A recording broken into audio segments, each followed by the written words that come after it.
የአነባበብ ወይም የአነጋገር ልዩነታችንን ልብ በሉ። እኛ ጎ፣ እነሱ ጋው። እኛ ሶ፣ እነሱ ሳው። እኛ ሆም፣ እነሱ ሃውም። እኛ ካም፣ እነሱ ከም። have you seen the difference? የላይኛዎቹ ሶስቱ ላይ እነሱ ጥምር ቫውል ድምፅ ነው የሚጠቀሙት እና ኡ ባንድ ላይ ሆነው አው ተብሎ የሚነበብ አናባቢ ድምፅ። እኛ በአንድ ኦ ድምፅ ነው የምንተካው ጎ፣ እነሱ ግን ጋው።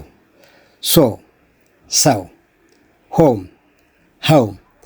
የመጨረሻው ላይ ደግሞ እኛ አ ቫውል ነው የምናስገባው ካም ነው የምንለው። ትክክለኛው ግን እነሱ ሲሉ ከም ነው የሚሉት ዌልከም። ስለዚህ እንዲህ አይነት ልዩነት አለን። እንደዚህ እያንዳንዱን ቃል በትክክለኛ ድምፁ መናገር ስንጀምር ነው እንግሊዝኛችን ትክክል እየሆነ የሚሄደው። ከመሰረቱ አጥርታችሁ የመማር ፍላጎት ካላችሁ እኛ ጋር ተማሩ።